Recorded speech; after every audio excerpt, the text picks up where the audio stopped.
Steve, you're good to go.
Thunder in his footsteps, a lightning in his fist. Our God is an awesome God. And the Lord wasn't joking when he kicked him out of Eden. It wasn't for no reason that he shed his blood. His return is very soon, and so you better be believing. Our God is an awesome God. Yes, we know that he's awesome. Our God is awesome. And he reigns from heaven with power and wisdom.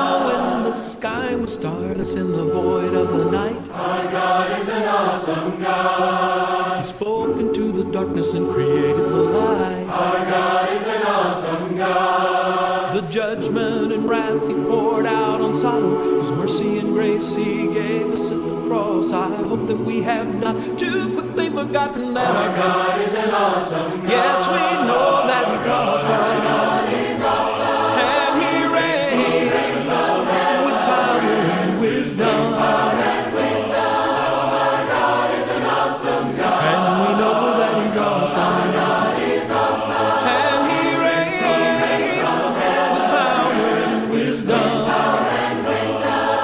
Our God is an awesome God. Our God is an awesome God. He reigns from heaven above with wisdom.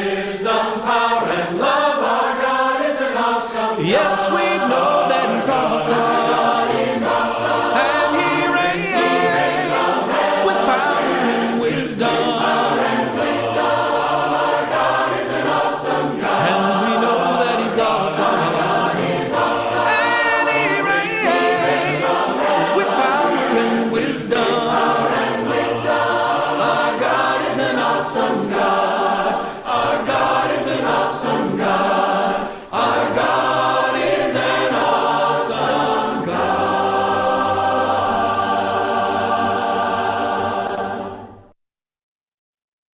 Open the eyes of my heart, Lord. Open the eyes of my heart. I want to see you.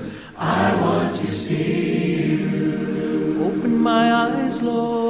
Open the eyes of my heart, Lord. Please open my eyes. Open the eyes of my heart. 'Cause I want to see you. I want to see you. To see you high and lifted up, shining in the light of your glory. Pour out your power and love as we sing, holy, holy, holy. Open the eyes of my heart, Lord. Open the eyes of my heart. I want to see you. I want to see you. To see you high, high and lifted up, shining in the light of your glory. pour out your Pour love. out your power and love as we sing, holy, holy, holy. To see you high and lifted up, shining in the light of your glory. Pour out your Pour love. out your power and love as we sing, holy, holy, holy. Holy, holy, holy. Holy, holy, holy. Holy, holy, holy. I want to see you. Open the eyes of my heart, Lord. Open the eyes of my heart. I want to see you. Holy, holy, I want to see you. Open the eyes of my heart, Lord. Open the eyes of my heart. I want to see you. Holy, holy, I want to see you.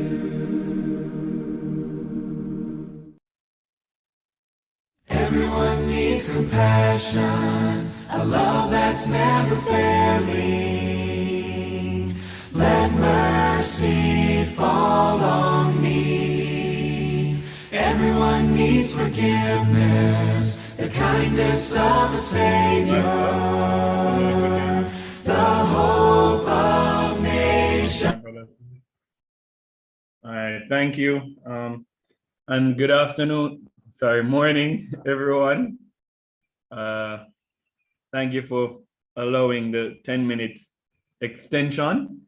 I'm hoping that those who may have been at the building will have gotten home by now, or at least have gotten closer to getting home so that they can join us in swift time. Trust that we're well this morning. Those who were a part of worship got a really encouraging message from Brother Grennell, reinforcing the importance of knowing for ourselves what the scripture has to say. And I think it ties in, interestingly enough, with what we will be doing today. We're going to be having a group activity, and the dreaded breakout rooms will be attempted again. We tried the first time, it was moderately successful. I had one or two individuals that weren't able to maneuver as effectively. I'm hoping that when we attempt this time, that it will be a bit more smooth. So when I attempt to break us into rooms, just you'll get a notification indicating that I'm trying to put you in a particular room. Just click the notification and you should automatically be placed in the room that has been assigned to you. So really going to ask if you can work with me this morning. as we facilitate today's activity. So let me get my screen up so that we can jump into that.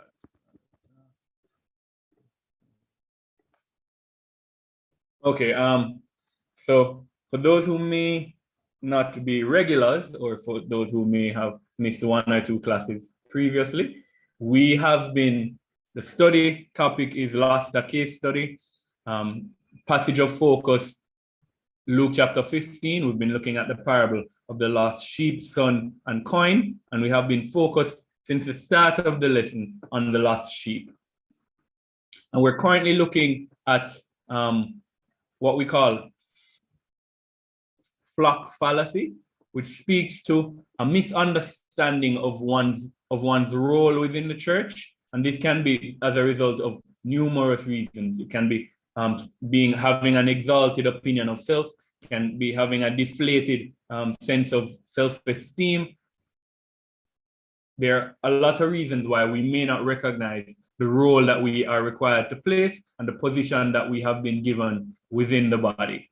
And we have been looking at transformative truth, which is the individual that we are allowed to become as a result of what God has done for us. And in understanding how that transformation takes place, we have been focusing on Jesus, identifying what he has done and how that now translates into this transformation that we are allowed to facilitate.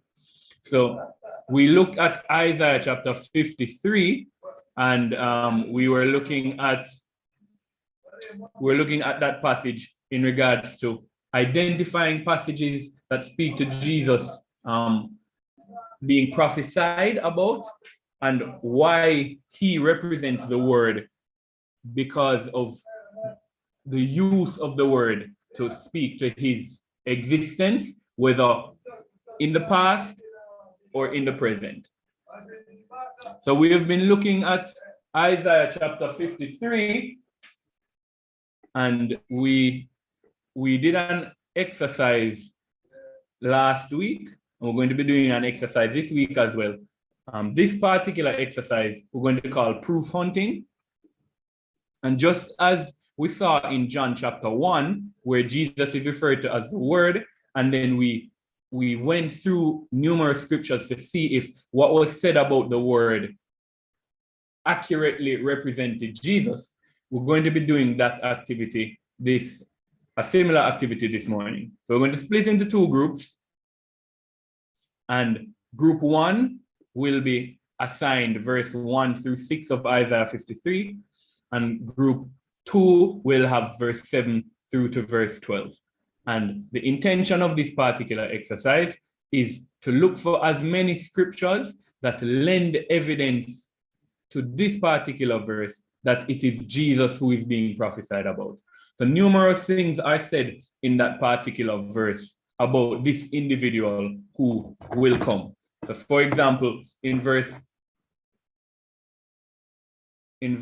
3, it says he's despised and rejected of men, a man of sorrows and acquainted with grief, and we hid as it were our faces from him. He was despised and we esteemed him not. So any passages that speak to Jesus being despised or rejected of men, being a man of sorrow or acquainted with grief, with our faces being hidden from him, or us not esteeming him, any passages that validate that for Jesus would be an appropriate passage to be used by group 1. Similarly, for group 2, in verse 9 it says, and he made his grave with the wicked and with the rich in his death, because he had done no violence, neither was any deceit in his mouth. So any passages that speak to Jesus having his grave with the wicked, or being buried with the rich, or showing no violence, or having no deceit in his mouth, would be scriptures that validate this particular verse. So that's the intention. Through verse 1 through 6 for group 1, through verse 7 through 12 for group 2, look at the things that are said about this particular individual who's prophesied about, and see if you can find scriptures that show that this is accurate for us as well. Any questions or queries? Read what is being asked. before I put you into your groups? All right, I presume the silence to be agreement. All right, so let me set this up quickly. I'm going to stick with just group 1. I'll put just in case 1 through 6 so everybody will know that the verse is for them. 2 through 12. The individuals in the groups are being randomly assigned, so I am not showing any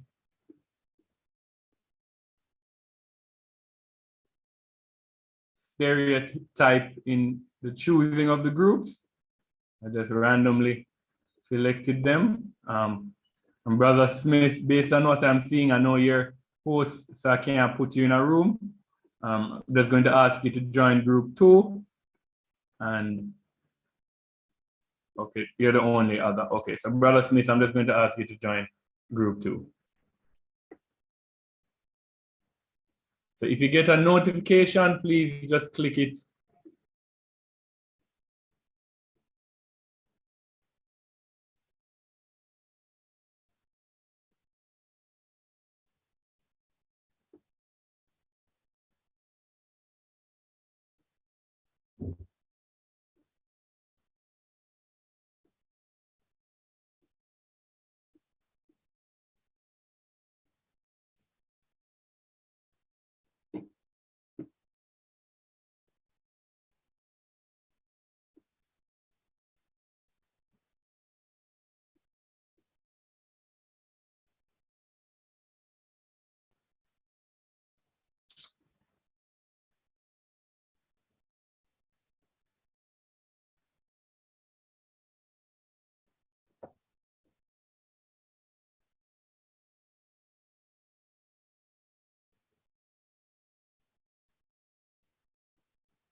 Sister Hobbs, you seeing anything? Sister Rankin, Sister Endala, you having difficulty?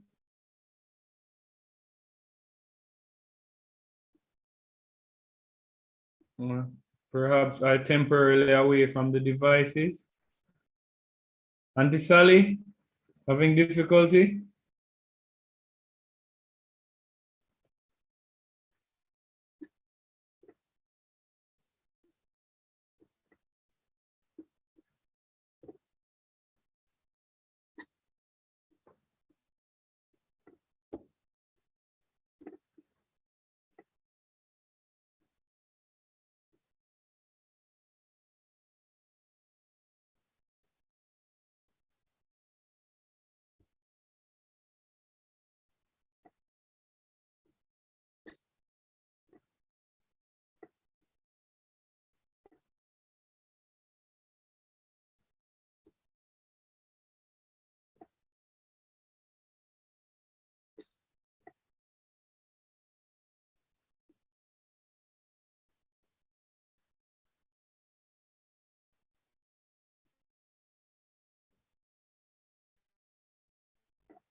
Morning, those who are hearing me.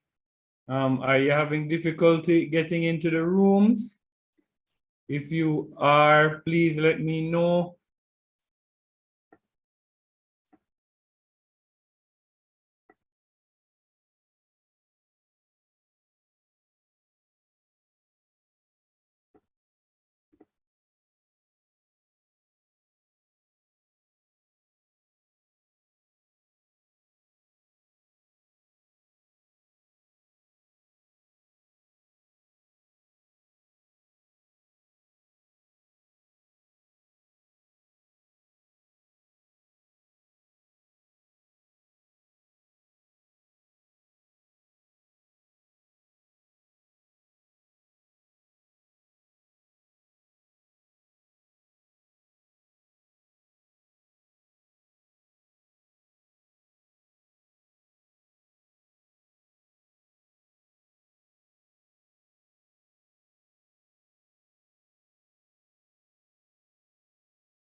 Morning, Sister Sharon. We broke into groups, breakout groups. I would add you to one, but we're going to be returning to the main groups in 2 minutes. So I'll just leave you here until everybody returns. All right. Okay. That's that.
All right. Welcome back, class. I hope that that went or that was effective. I know that, as I said, the breaking out rooms is relatively new to our Bible class. It is something that I think has the potential to allow for a lot more interaction, especially reassignments. So we're going to see how well we can put it to good use. But as we learn to use it effectively, just ask you to bear with us as there may be hiccups here and there. All right. So what I'm going to do is I'm going to move from verses in Isaiah 53. So I'll start with a verse for group 1 and then a verse for group 2. And if you have any passages that relate to those particular verses, then you can share them with me at that particular time. I know that we may have limited time now, or you had limited time to find as many verses as possible, but we will be going through this in depth next week, Sunday, so you don't have to worry about not being able to extend explain the verse or go through exactly why you chose it. We will do that next week, Sunday. All right. So starting with group 1, I know some of the verses may not be in relation to, or find anything related to Jesus. So you can just ignore. If there's nothing in that particular verse, then you can just say there was nothing there. All right, so group 1, Isaiah 53 verse 1, was there anything there? Anybody from Yes. Go ahead. Beverly found John chapter 12, verse 36 through 38. All right, John 12, 36 to 38. All right, thank you very much. Group 2, anything in Isaiah chapter 53, verse 7?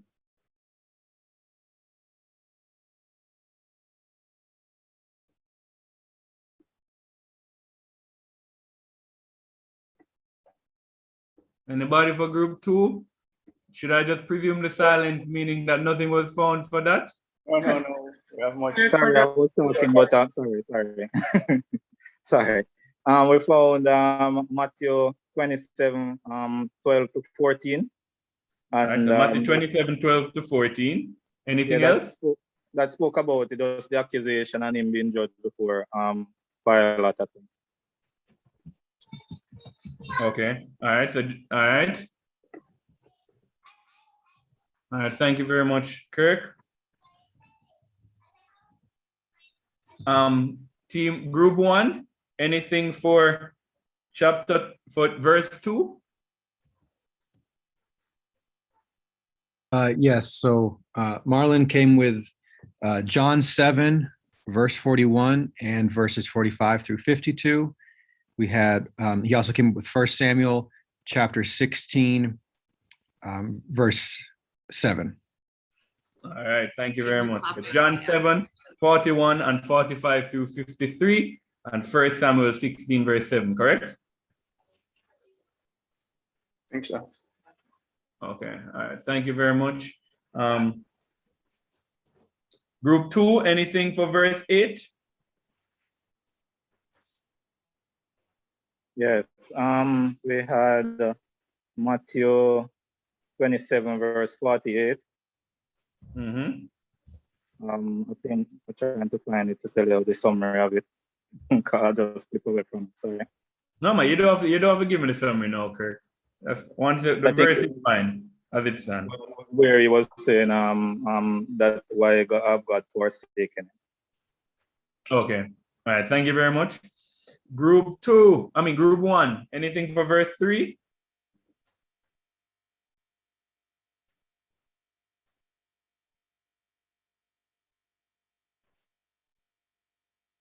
Stephen, we have Mark 8, 31 and Mark 14, 54 to 64. Said Mark 14 what? 54 to 64. To 64. All right, thanks very much, Britannia. We also had for 3, Noreen came up with Matthew 27, verse 30 through 31. All right, thank you very much, Brother Jason and Brit. Group 2, anything for verse 9?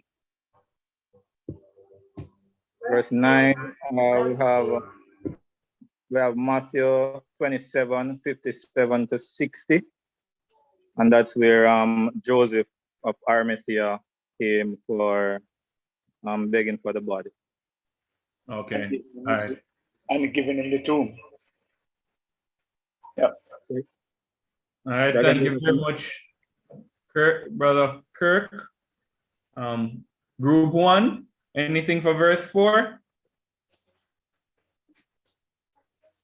For verse 4, David came up with, or the tenants came up with 1 Peter 2 and 2 verse 24 and Matthew 81 verse 17. Beverly came up with Matthew 8 17 and I'm sorry, Matthew, was that David? I'll have to clarify. Was that David? Matthew 8 17 as well. So that was just 1 Peter 2 24 and Matthew 8 17. All right, thank you very much, Brother Jason. Group 2, anything for verse 10?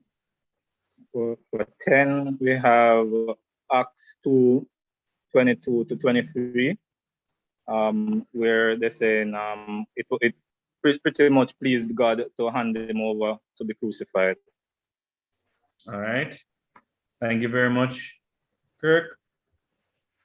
Group 1, anything for verse 5?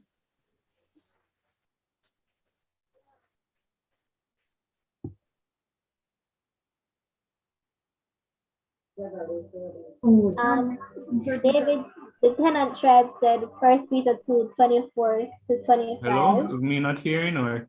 Are you hearing? Okay, hearing you now. Okay, 1 Peter 2, verses 24 to 25. Romans 4, 23 to 25. Hold on, give me a little slower. Romans 4, what? 23 Mm-hmm. to 25. Okay, anything else? Matthew 7, verse 22. Okay. Yeah, All right, that's thank it. you. All right, thank you very much, Brit. One more, Stephen. Okay, go ahead, Sister Sandra. John 19:37. All right, John 19, verse 37. Thank you very much, Sister Sandra. Group 2, anything for verse 11? For verse 11, we have Romans 5:19. Mm-hmm. I didn't get a chance to put a description. I can't No, remember that's what. fine. As I said, we will be going through most, if not all of these scriptures in greater detail, so you don't have to worry about the description. All right, cool. All right. Group 1, anything for verse 6?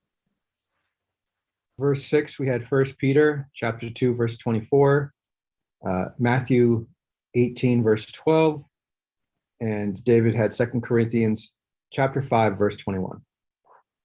Chapter 5, verse what? 21.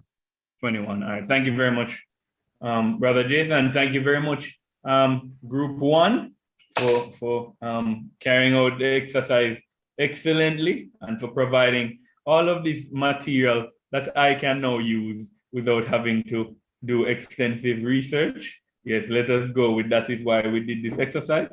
And Group 2, anything for verse 12? Now that you have said that, I don't think I want to share. I wanted to go do extensive research for the rest of it. Anybody cooperative from Group 2 want to tell me what they have for verse 12? When we got there, we realized we had a little more time, so we had quite a few scriptures for verse 12. Go ahead. So the first one is Romans 12, 5 to 6, and also 10. So it's 5, 6, and 10. Okay. Philippians 2, 8 to 11. We also have Romans 3, 22 to 25. We have Hebrews 7, 25 and 26. We have Ephesians 2, 15 to 18. And the final one, 1 Peter 2, 24. 1 Peter 2 what? Verse 24. Verse 24. All right.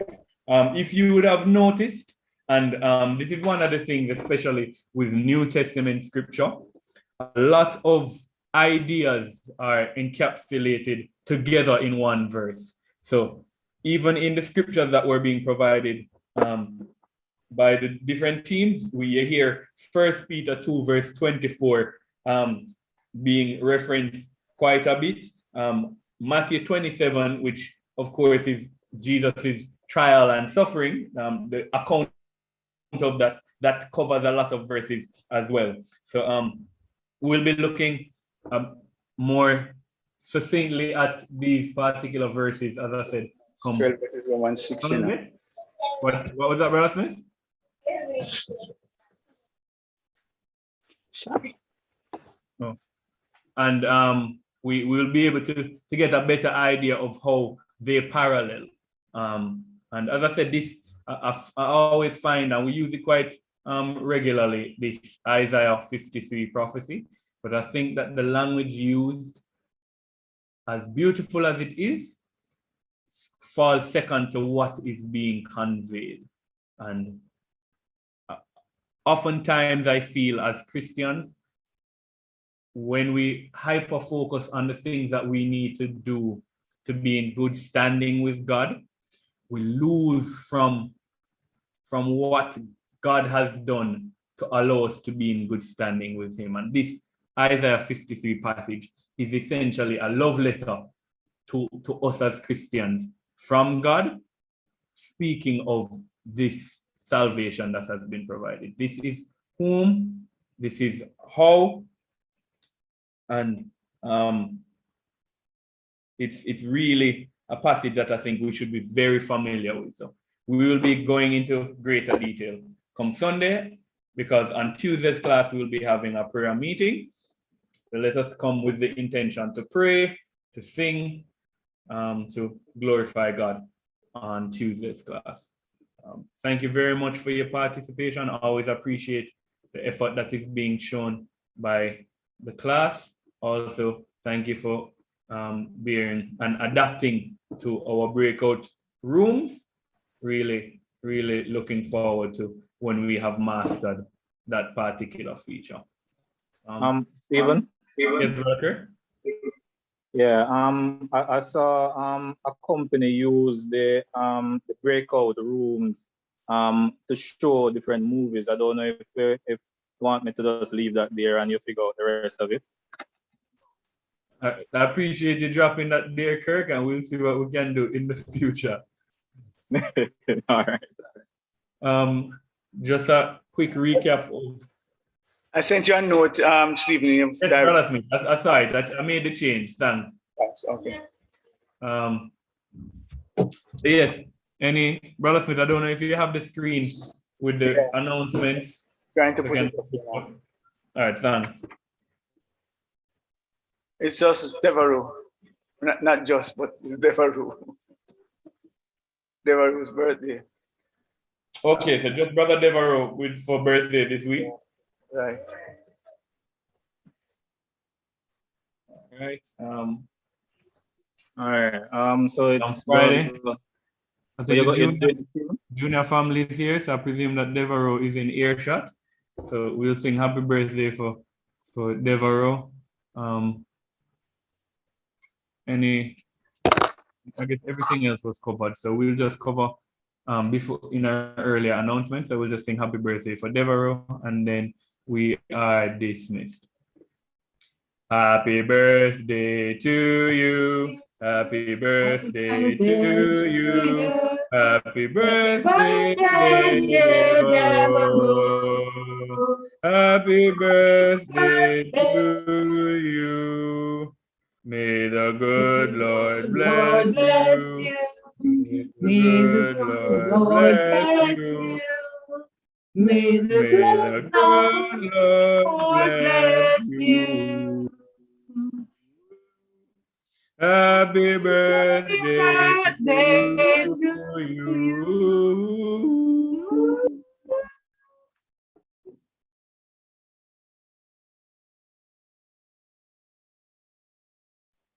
Deborah, I've never seen somebody gotten so many persons singing. You